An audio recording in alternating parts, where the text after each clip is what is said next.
Isn't falling in love the best when you start obsessing, spiraling, stalking their socials, reading into anything and everything that you can find from them, a text or a post or anything, as if it's like a sacred prophecy of some sort?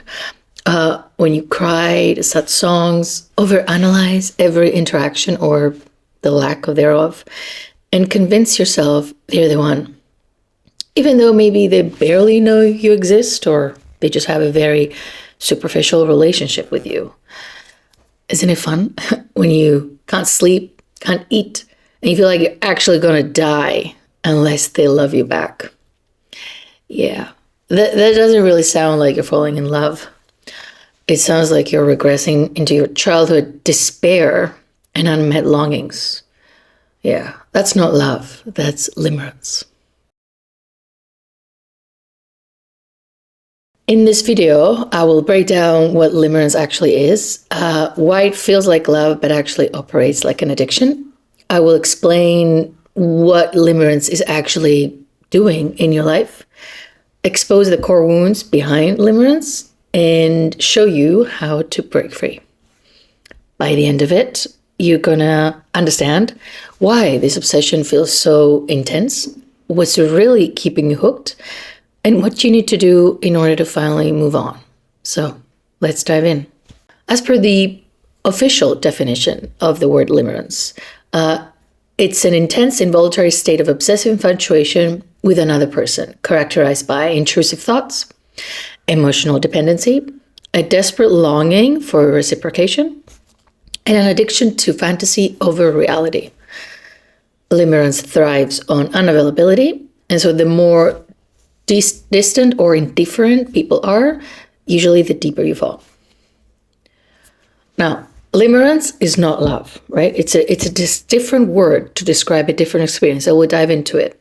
It's a fixation that feeds on idealization, on longing, on unresolved emotional wounds, and it often stems from emotional childhood deprivation, rejection, or attachment wounds, making you feel less like an attraction, but actually an addictive cycle where the highs and lows become your emotional lifeline. At its core, limerence is not about the person, it's about what they represent. And that's why it's so hard to break free. Now, before we dive deeper, I want to say something. I'll give you my own definition as to what I think limerence is at the end of the video, because right now it may be too much to take it in. But the legitimacy of the word limerence is questionable in the sense that it's not an official diagnosis. You will not find it in the DSM. But does that mean it's not real? Well, the people who resonate with chronic and unreciprocated longing validate it every single day. As a matter of fact, I used to have a lot of videos on limerence, and the amount of people who resonated with that content made me put together an entire program on how to help people heal from limerence. It's like to recover from this thing. But I've taken most of them down because I wanted to restart this process with you guys so that it is a little bit more organized, because I made a lot of videos and then I want this to be clear. I don't want to put you into a new cycle of consuming content about limerence without actually taking the steps to get out of limerence, right? Because sometimes, especially those of you who are prone to live in your minds, may fall into this trap of thinking, the more I learn, and then you just dive deeper and deeper, and then you keep watching and rewatching.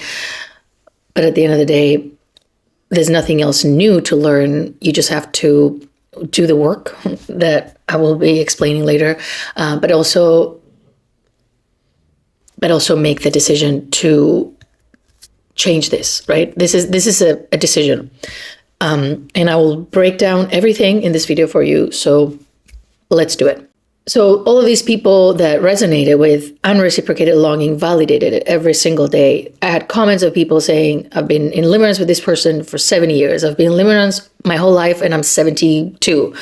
I only fall in limerence. Like, I had all of these people validating that there's a different word to explain the human experience that is not love.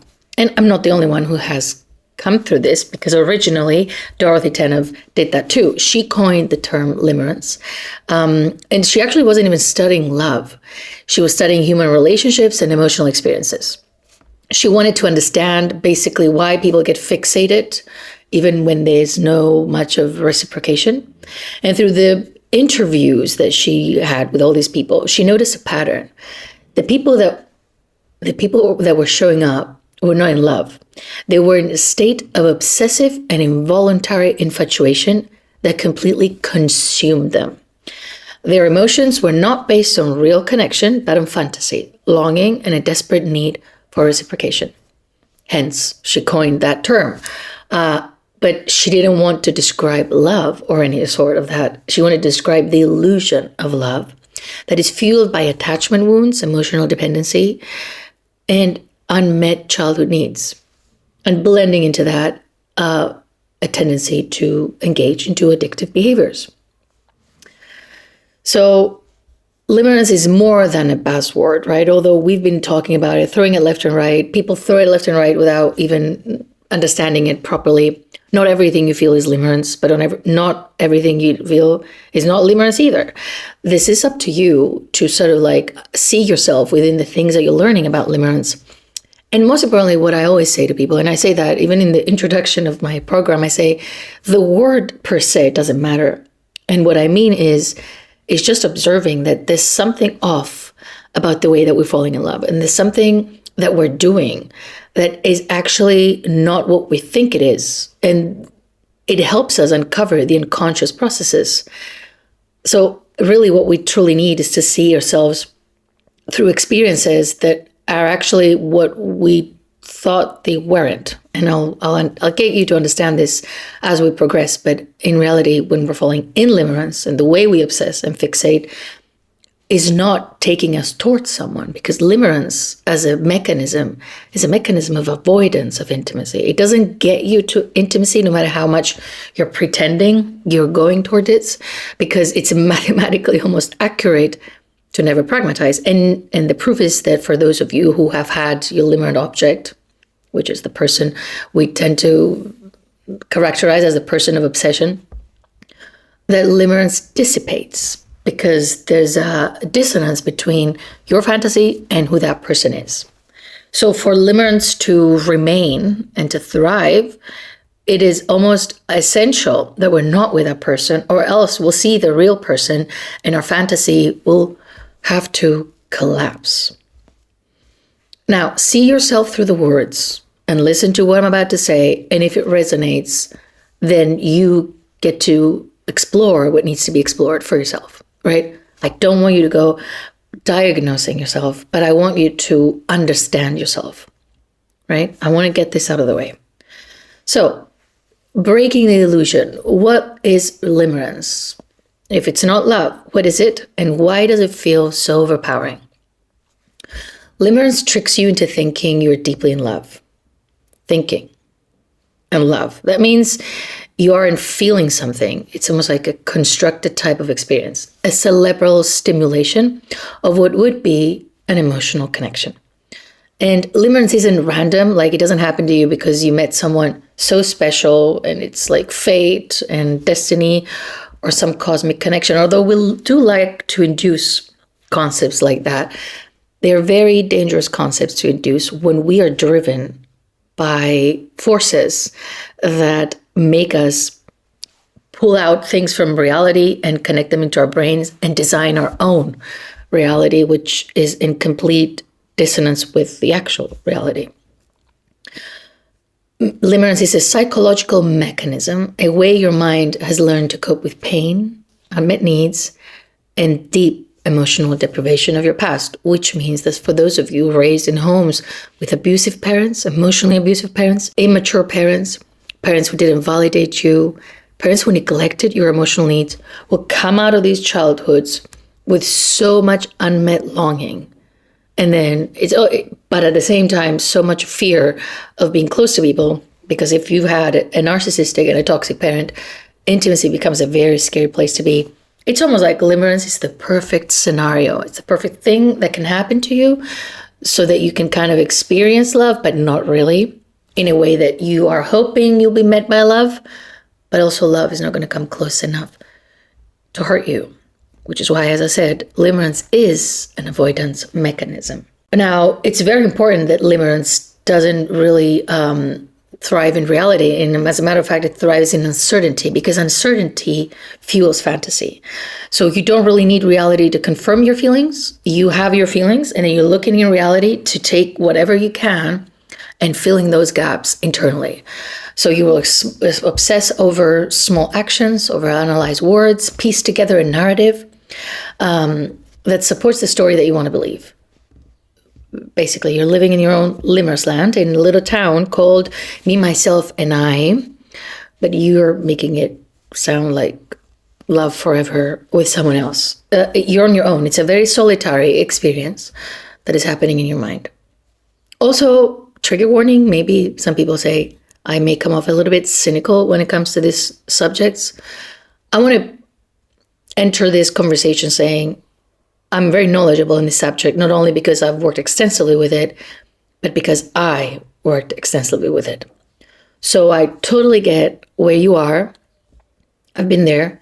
And if you see some cynicism seep into things, that's my general almost attitude toward love altogether as a concept, and the way that we've been fed this thing that then capitalizes on our unmet needs. And then we go on a path of our lives pursuing this love to fulfill us. And we're missing out the most important thing about our life, which is our actual life, right? So if that seeps in, know that it is almost a frustration on how many people, just like I was, stay locked in fantasies and illusions and avoid reality. And the thing is, when we avoid reality, we can't change it. We can't change anything about a life that we're not present in. And the moment we actually land in this life and learn how to deal with this life and stop using this coping mechanism, these crutches that keep us avoidant, disconnected, and numb, we can't progress with our lives, right? So this is the underlying attitude. So if it comes across as me judging you, I hope you can see that I'm not. And if I was judging you, I wouldn't be making this video, because I genuinely think that people need to be exposed to this concept in a way that it facilitates change rather than lets them sort of like live in this forever. Because it's really a serious matter. It's wasting lives. I think it's wasting lives, and most of us make, fun of it. It's like people see someone on the subway and then they make a video. This person is just walking and they're like, TikTok, please do your magic. Find this man for me. He's the love of my life. And we're like, oh, bring me here for the wedding. It's like, and then we really obsess. It's very hard not to break everything and just say everything at once. So I'm going to try and keep this as coherent as possible. But just know it's a big topic, because it also includes a lot of what is relationships, what is falling in love, which, by the way, is also, it's not like a sane process, right? Falling in love is a little bit like going crazy for a little bit, right? It's not a process that is, when we're first infatuated with someone, there are some elements that are similar to limerence. We're talking about chronically being in this stuckness of unrequited love, or of having fantasies of people, but not the real people, or having to fill in gaps of people and never really knowing people, of basically staying away from true intimacy from people because you prefer the intimacy that you have with the image of people, right? This is what we're talking about. So yeah, but to differentiate a little bit in between love and limerence, assuming, again, romantic love is something that we're still trying to experience as people without the infected ideals and ideas that are imposed on us, and how we experience loving someone is going to be a personal experience as we grow, rather than based on fantasies, based on whatever it is we thought love would be or what we were told love is, right? But the one thing that's for sure is loving someone is based on a shared experience, on emotional intimacy and mutual care. And this is key, because when it comes to limerence, usually we want that person to reciprocate what we feel about them. We want to be adored. We want them to love us in a way that nobody ever has. And that is key because nobody ever has. That's the driving force there. But it's not a mutual sort of like connection that wants to actually meet the person. It's like the person that is in limerence wants their limerent object to become their biggest fan. Kind of thing, right? To be adored unconditionally and loved and all of that. So limerence doesn't even need mutual connection to thrive. And in fact, it does better, it thrives better when the other person is distant, indifferent, or unavailable. The less they give you, the more you have. Like you have this canvas of a person, and the less you know, the better it is to paint the person that you want to paint. And then whatever in there can do, you can pull in the things that you want to make it be something that it's not. Another thing that's very different, again, as I said before, love is built on knowing someone, right? Love is growing as you know. But limerence thrives in the unknown, right? Because we get to fill in gaps. Love is grounded in reality, and limerence is fueled by fantasy. Because when you love someone, you know them. You know their flaws, their fears, their contradiction. You see their humanity. And as a matter of fact, limerence, or the limerent object, is a very dehumanizing place to put someone. Because really, it's like you turn them into this person that you aspire to have in your life, but you're not seeing the actual person. But when you do know the other person and you know their humanity, your bond can deepen over time and with through shared experiences and interactions. But in limerence, you're in love with the image, right? It's the fantasy you've created. And the less you know them, the better your mind can project perfection to them. And that's not to say that if you know things about them, you're not going to make them mean something else, right? They're going to be doing things you're like, oh, that's so sweet.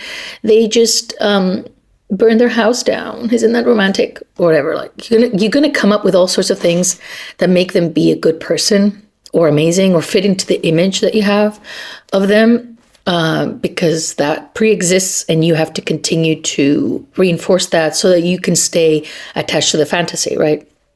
So in reality, you're blocking to see what they're doing in a definite sort of way.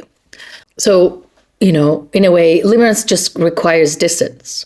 It requires mystery and gaps so that it can survive, right? So, and it avoids reality and clings to idealization, whereas love sees reality and embraces imperfection.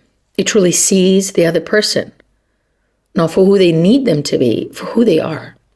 And the love and the acceptance comes from that place, not by them living up to the preconceived images that you've had of them in your mind. Now, another thing about love is that it grows through time and consistency with people, whereas limerence is usually instant and extreme. Real love unfolds slowly. It deepens as we show up for each other. We navigate challenges. We build trust. We're strengthening the bond over time. And sometimes we fall deeper for people. We love people deeper when we have struggled together, right?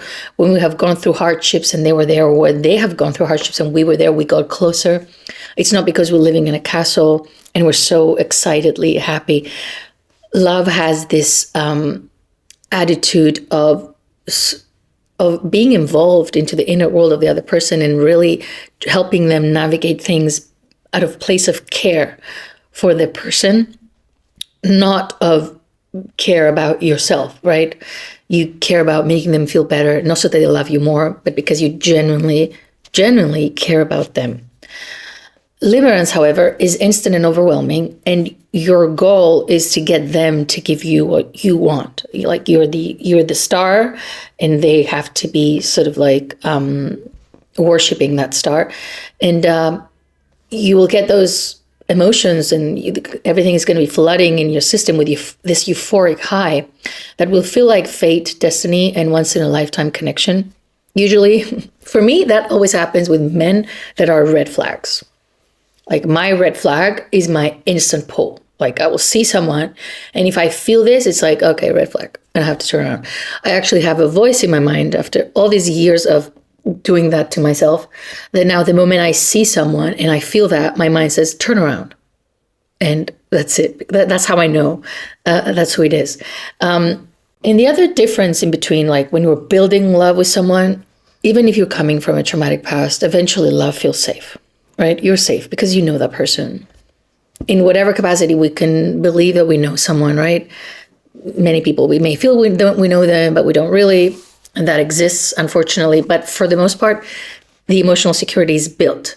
When somebody loves you, you feel it. And you feel calm, you feel at ease, and you feel reassured in that connection. If that person is also open about how they feel and they're consistent with how they love you, right? But limerence, on the other hand, is this roller coaster of emotional chaos. One moment you're euphoric because they looked at you a certain way, or they liked your photo, or they said one thing, whatever. And the next you're in despair because they didn't text back. Or whatever, they didn't look at you. Everything is based on clues. And limerence feels like love because it is intense, but this intensity does not mean connection.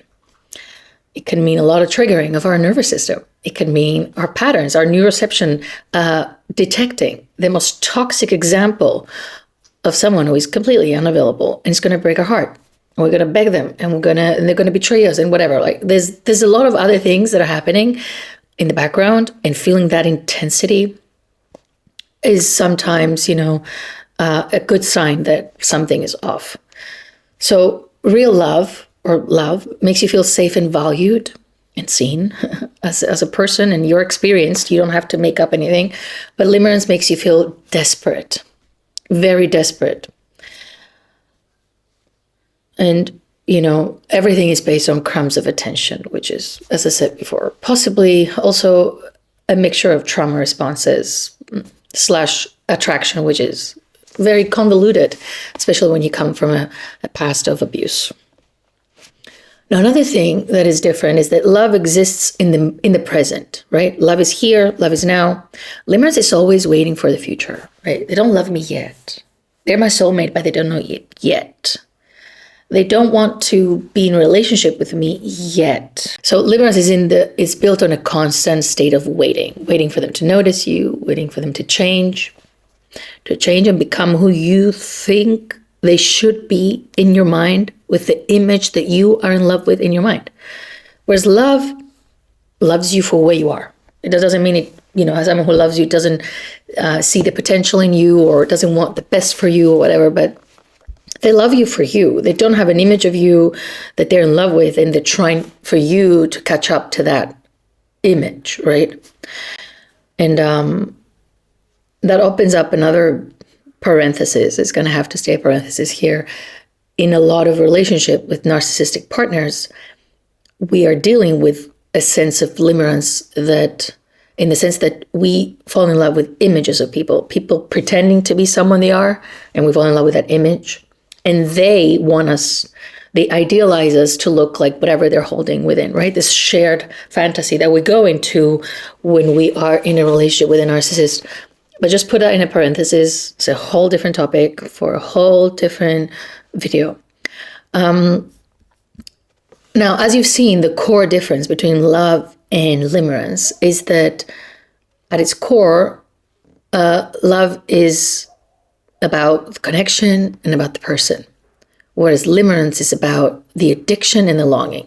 So limerence is about you, right? It's more you, what you want and what you need, and not so much about who this person is. Like, it doesn't have this genuine curiosity for the other person. It has the curiosity, but in reality, you just want clues to come to your conclusion.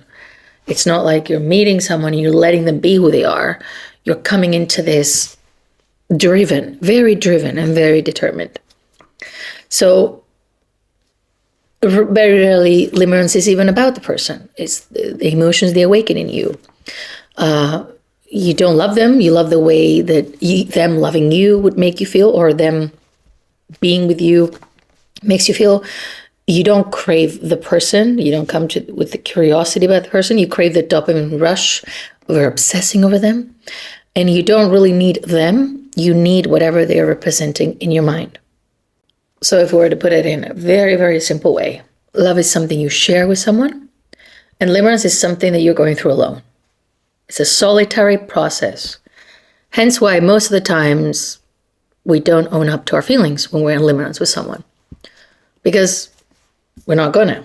The usual fantasy is that they have to wake up to their intense love for us one day, and we just have to stick through reading the clues until then and feed ourselves with breadcrumbs until then. Which brings us to exploring the root cause.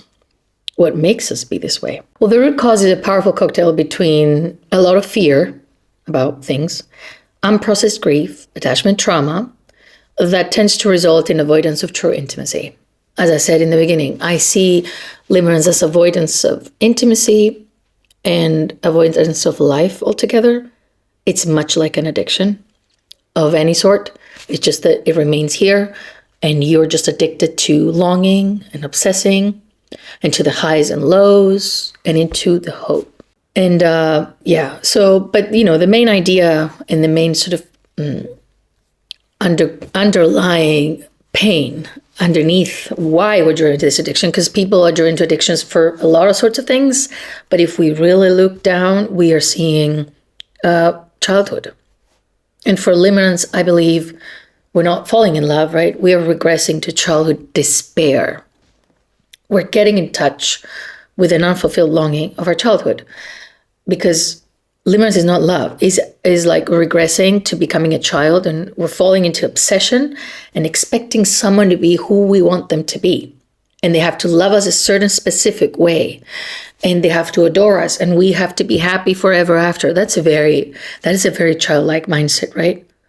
It's like all this world, and we're like, no, I want this. If I were to tell you today, you know what, your limerent object doesn't love you back, but some random person is coming up and they love you. I'm a fortune teller. And I was like, they're random, but they are this and they look like this. And you're like, no, but I want that person to love me. Why? Because they are perfect. They're perfect. If they were perfect, they would also love you back first. And second of all, they're perfect in the sense that they won't love you back. That's why they're perfect. They're the perfect excuse for you to stay fixated and obsessed, but not really open yourself up for whatever other person, because you didn't get to choose them and you didn't get to control who it is, and you didn't get to earn the love of someone unavailable, previously unavailable, or chronically unavailable, or always unavailable. So you are re-experiencing the agony of childhood longing.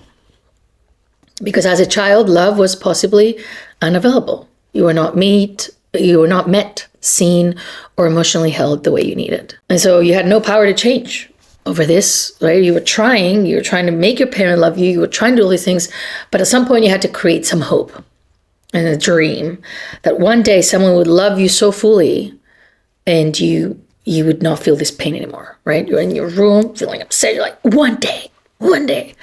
And that, joke aside, becomes the thing that keeps you going. Because that dream became a survival mechanism. If we're living in an environment that doesn't see us, value us, love us, meet us, we are absolutely starved. And so, of course, we need to believe something is coming, because we can't stay in the hopelessness that nobody is ever going to give us the love that we crave for and need. Because at that stage, especially love can only come from external sources. We cannot define or experience love for the self unless we experience it externally. So fast forward to adulthood, you meet someone that awakens those eons of longing, right? So much longing. And suddenly it feels urgent. And losing them feels like you're losing your only chance at love. And that would be devastating, right? Because in a way, you've been waiting your whole life for that moment to find some relief from that longing. They become the relief for the longing, the unmet longing. So that is a very painful place to be, both then, when you had to fabricate some illusion and some hope, but also now where you feel so urgently pulled to make someone love you so that you find relief finally for all that pain that you've been carrying within all these years.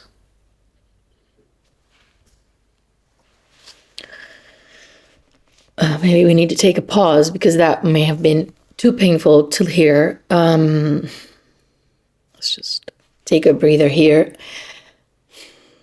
So this dream that became your survival mechanism made longing be the thing that keeps you going, right? And so in a way, we're self-medicating with longing to feel better about the fact that we are starved and unmet and feel lonely in a place where it's just too much, it's monumental. And so eventually we get addicted to this sense of longing because that's the only thing that gets us out of this baseline that if we were to sit here and have nothing. And I will never forget one of my clients, when we did some work on Limerence, she came back to me, she said, I don't like you anymore. I am very upset with you. I was like, oops, what did I do? She said, well, now that I understood all of this and we're doing this work, I can't even put myself to bed thinking about this person, and I can't do this and I can't do the other. And what am I going to do with my life? I have nothing else to do.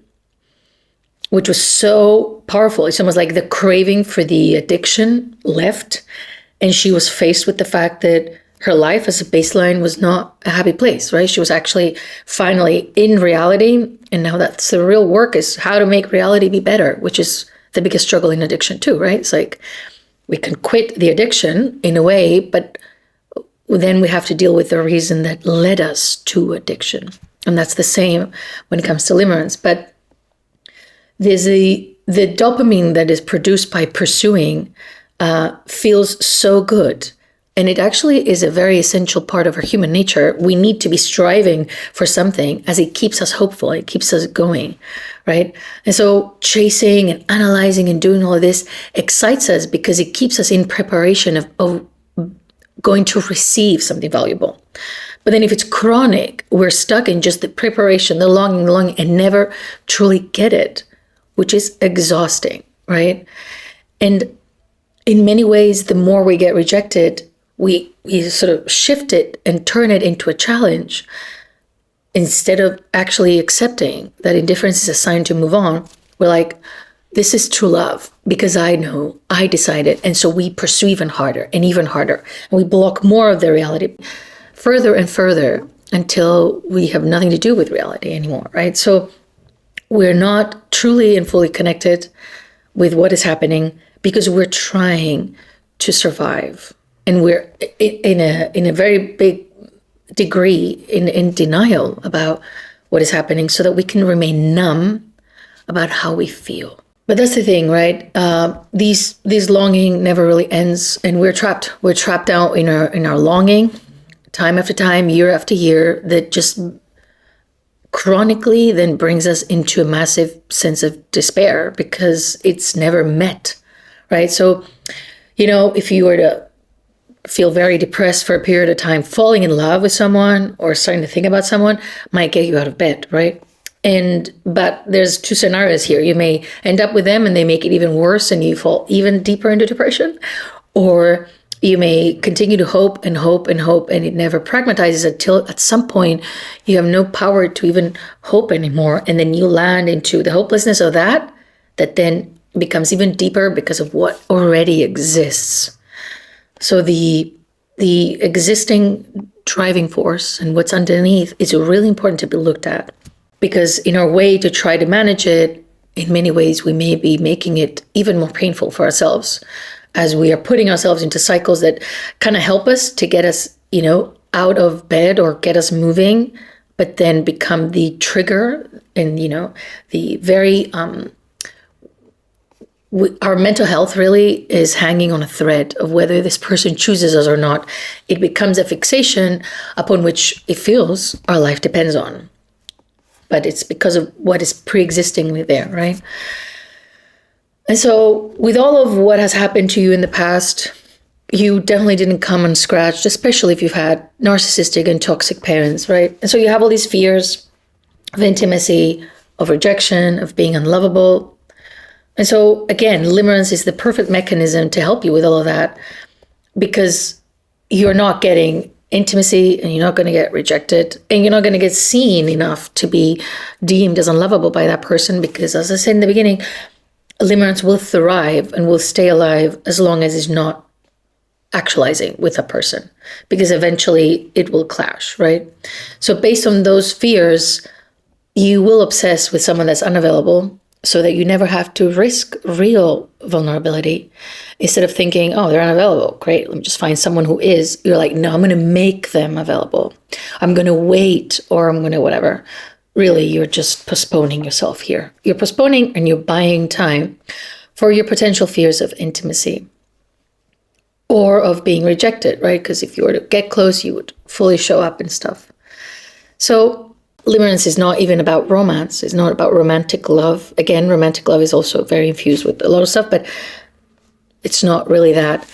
It's an infusion of our childhood wounds, and especially childhood longing being projected onto other people. So it's more like a survival mechanism. It's like this effort, this obsessive effort to recover something that you lost in childhood and to get a chance at being met the way you haven't. It's the relief of the chronic longing you carry within.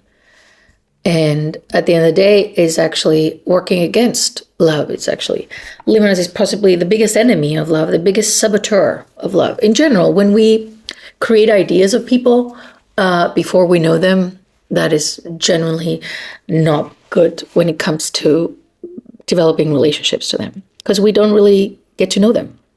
We take parts of them with what we think or thought, and we put them all together, and they do a little thing, and you're like, oh, they're the best, whatever. And we're, so we don't really know these people. And we believe we know them, though, because of the little things that they do. But do we really? Do you know the person, the person you're so obsessed with? Do you know their flaws and their struggles and the way they move through life? Do you really know them? Or is it just the version of them that exists in your mind? Do you love them, or do you love how being loved by them, which would make you feel about yourself, or what kind of relief it would give you, right? So in a way, they become the relief to the longing. So you're addicted to them, about what they can bring to you. And, maybe they were kind to you once and you're like, oh, they're such an empathetic person. Or they liked your post and you're like, oh, they love me. They're in love with me. Or they saw your story first. Oh, they're waiting, whatever. Or they ignored you or run away or don't commit. And they're like, no, we're just going to keep it casual. And you're like, it's because they're scared of their feelings. Right? So you're taking you take fragments of who they are and what they've said, and then you construct an entire person around them, or you actually bring it into the puzzle of the person you already have within. Because people tend to show us who they are, but we like to romanticize that with them. There was this thing that, I don't know if it was a research or somebody said it, but it really resonated. If you go out with someone for coffee that you've never met and they're good looking, there's a more probability that you will ignore the fact that they will be, I don't know, rude to the waiter or whatever. You will not be as judgmental as you would be with someone that you don't find attractive. So even the bias of finding someone attractive makes us not really register the red flags that we're seeing. Because if you go out with someone and they're rude to the waiter, or there's a cat under the table and they just push the cat away, that is a definite no. Immediately no. It's not, no, kind of thing. These are some things that if we are so infatuated with people and we find them so attractive that we'll lose our mind, we'll go goo goo gaga when we're with them. We can't think properly because we're like, they do something horrible and we're like, oh, isn't it amazing? So it's just, it's really bad that we enter these dynamics in that way, because it also leaves us vulnerable to people, right? Because we can get hurt by people like that because we don't even register any of the red flags. And at that point, they can be a moving red flag themselves. And we're like, aren't they great? No, they're not. Your fantasy is possibly great. That is probably constructed by all of your unmet needs and this perfect person that can meet all of them. That is the fantasy. And that's an amazing fantasy. Add to that the face of this gorgeous person that you just met and some traits that they have, mix it in, the perfect human that will love you forever. But unfortunately, that fantasy is way far from reality. And if we're already painting the picture that they are this perfect, and then as they do things, we're like, maybe not, then we are taking a lot longer to see who they are. We need to approach looking at people, without any preconceived judgment. Or if we are, maybe it's best just to enter with a negative one and have them prove or show that they have certain things rather than already assume that they're a match to our great and wonderful person that we hold within, right? Because then we're just going to project it onto them and we're not going to really see the person. We'll just take them in and just put a face to what fulfills us without really seeing if they possess those traits to begin with. So, something really important that has to be said, and it has been said, the biggest enemy of limerence is reality, because it's a self-sustaining illusion. You're chasing someone who doesn't love you, and the moment they do, this fantasy will possibly collapse because they can't be, after all, the person you thought they were, or they don't have the magic abilities to meet you the way you dreamt to be met. So limerence tricks you into believing you're deeply connected to someone, but that connection isn't real. It's a projection. Now, how do we break free from limerence? This cycle of self-deception and longing and essentially avoidance. We've dismantled a lot of the illusion, and now let's see the steps of how to get out of it. The first thing that you would need to do is get out of the what ifs and stay in the what is instead. Like, no more, what if they secretly love me? What if they just need more time? What if I was different? What if this? What if the other? If you need to invent a story to justify or to come up with feelings that people have, they don't have those feelings. Observe what is happening, not what you hope it means. So you're going to start taking interactions at face value. You don't overanalyze, you don't detective style interpretations. And if they wanted you, if they truly wanted you, and they wanted what you want, and they are the person that you need in your life, you would know. And if they don't, you actually already know. And that's why you're making up scenarios. So the first most important thing is that you have to shift from processing in your mind and imagining to actually seeing reality and taking it for what it is. Limerence thrives on ambiguity and on giving you the, maybe this, maybe that. But reality will break that spell. Number 2, you need to cut off the addiction and stop feeding into the obsession. As we've said, limerence is an addiction to hope and longing. And like any addiction, it needs to be starved.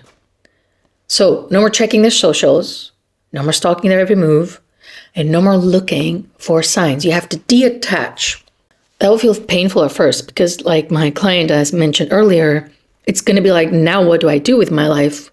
Well, you need to get that dopamine coming. So you need to get out in the world and find activities that bring you some enjoyment and keep you in pursuing something. Maybe you're pursuing goals and you're trying to build something new in your life. You have to force yourself to go out and live without relying on this addictive loop of fantasizing and longing. And that's really important, because unless you decide to do that, it is very hard, right? If every time you're giving into fantasizing and every time you're giving into this obsessing and looking and checking and, doing all these things, you are throwing yourself again back into another cycle, and you are the one that needs to step out of it. So you have to change the behavior and do something else. This is exactly the same way we would address any addiction. Number 3, you need to address the real wounds, because limerence is just a symptom. We've touched on a lot of things here. We've touched on a lot of things about what limerence can mean for you. And your job is taking those things and breaking them down in therapy, in journaling, self-inquiry. But I also have a program, which is a Limerence recovery program, that walks you through every potential wound and helps you, and then gives you also tools. And it's a 28-day program. Feel free to check it out. It's in the link in my bio. But nonetheless, you have to do that work, right? We have to uncover and heal the underlying reasons that have put us into the space where we have this tendency for falling like that, right? In the same that we do with addiction, we quit the addiction and then we work through the issues that led us there. It is the exact same.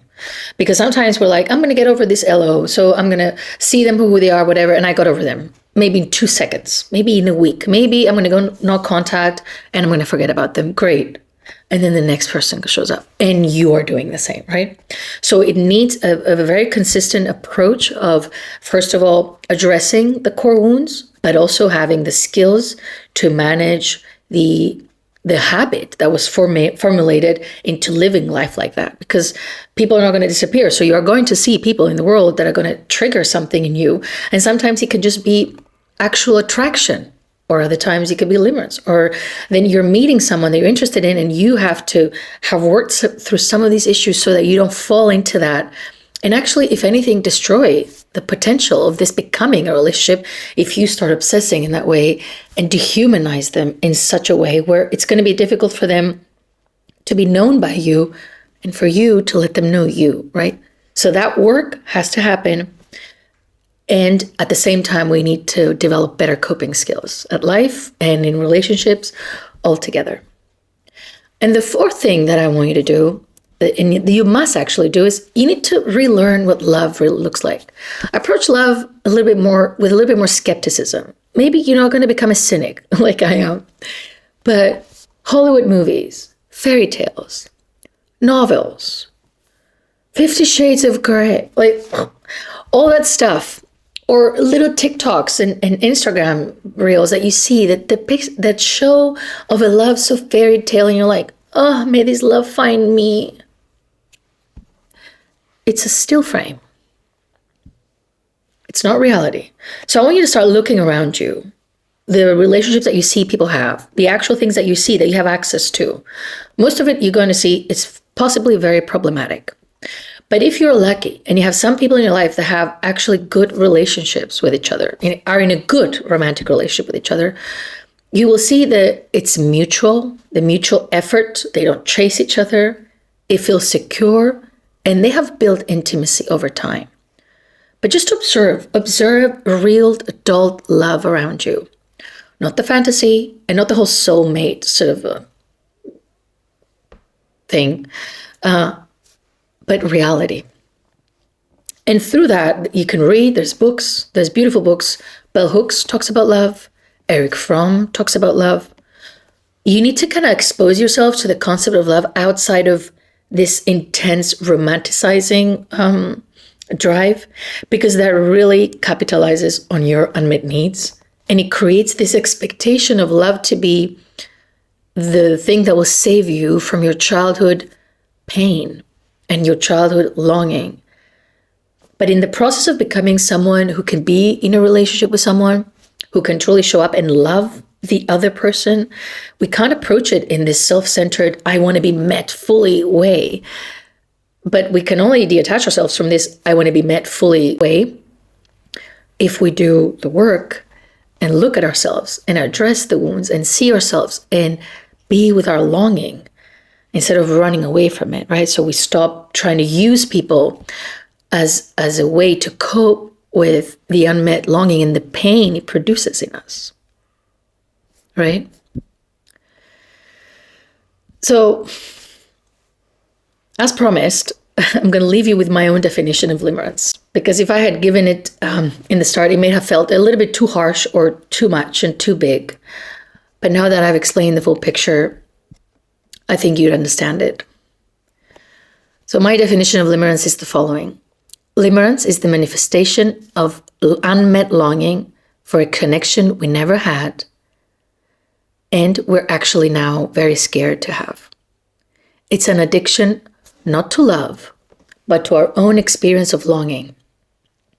We become addicted to hope, the intoxicating belief that love is just out of reach, keeping us moving in some state of hope, but in reality, going nowhere. Nowhere but our deserted, isolated minds, where we craft stories of a love that never hurts, never leaves us, and of course, never ends. Limerence is actually a mechanism rooted in avoidance. Avoidance of love, intimacy, closeness, life. Avoidance of being truly seen and of the unpredictable pain that real connection with another human being can bring. Limerence is the closest thing we can have to intimacy with another person without actually letting them see through us and being close to us. Limerence keeps us stuck in a familiar pain we know how to manage, acting as a self-medication for the deep, unaddressed emotional wounds we carry. At its core, Limerence covers up our baseline of grief from our unfulfilled life, an effort to self-medicate ourselves out of the misery we cannot even be present with, or else our heart would be really broken, in this time from what actually hurt us, and not the imaginary scenarios we have so eloquently scripted ourselves, but then act hurt and surprised when they play out. Limerence is a waste of life, a life spent in disconnect, fantasy, and miles away from reality, where connection really stands a chance of happening for us. My hope is that through what you've learned today, you understand that you're not meant to live your life in this endless loop of longing, and that limerence isn't really something that's happening to you. It's a process that is unconsciously initiated within you to help you deal with other deeper issues. Limerence has stolen enough of your time. Address the real issues, build the real skills, and move on from illusions, fantasies, and mind games. It's time. It's time to get back from limerence into a reality you do not want to escape from. I'll see you soon.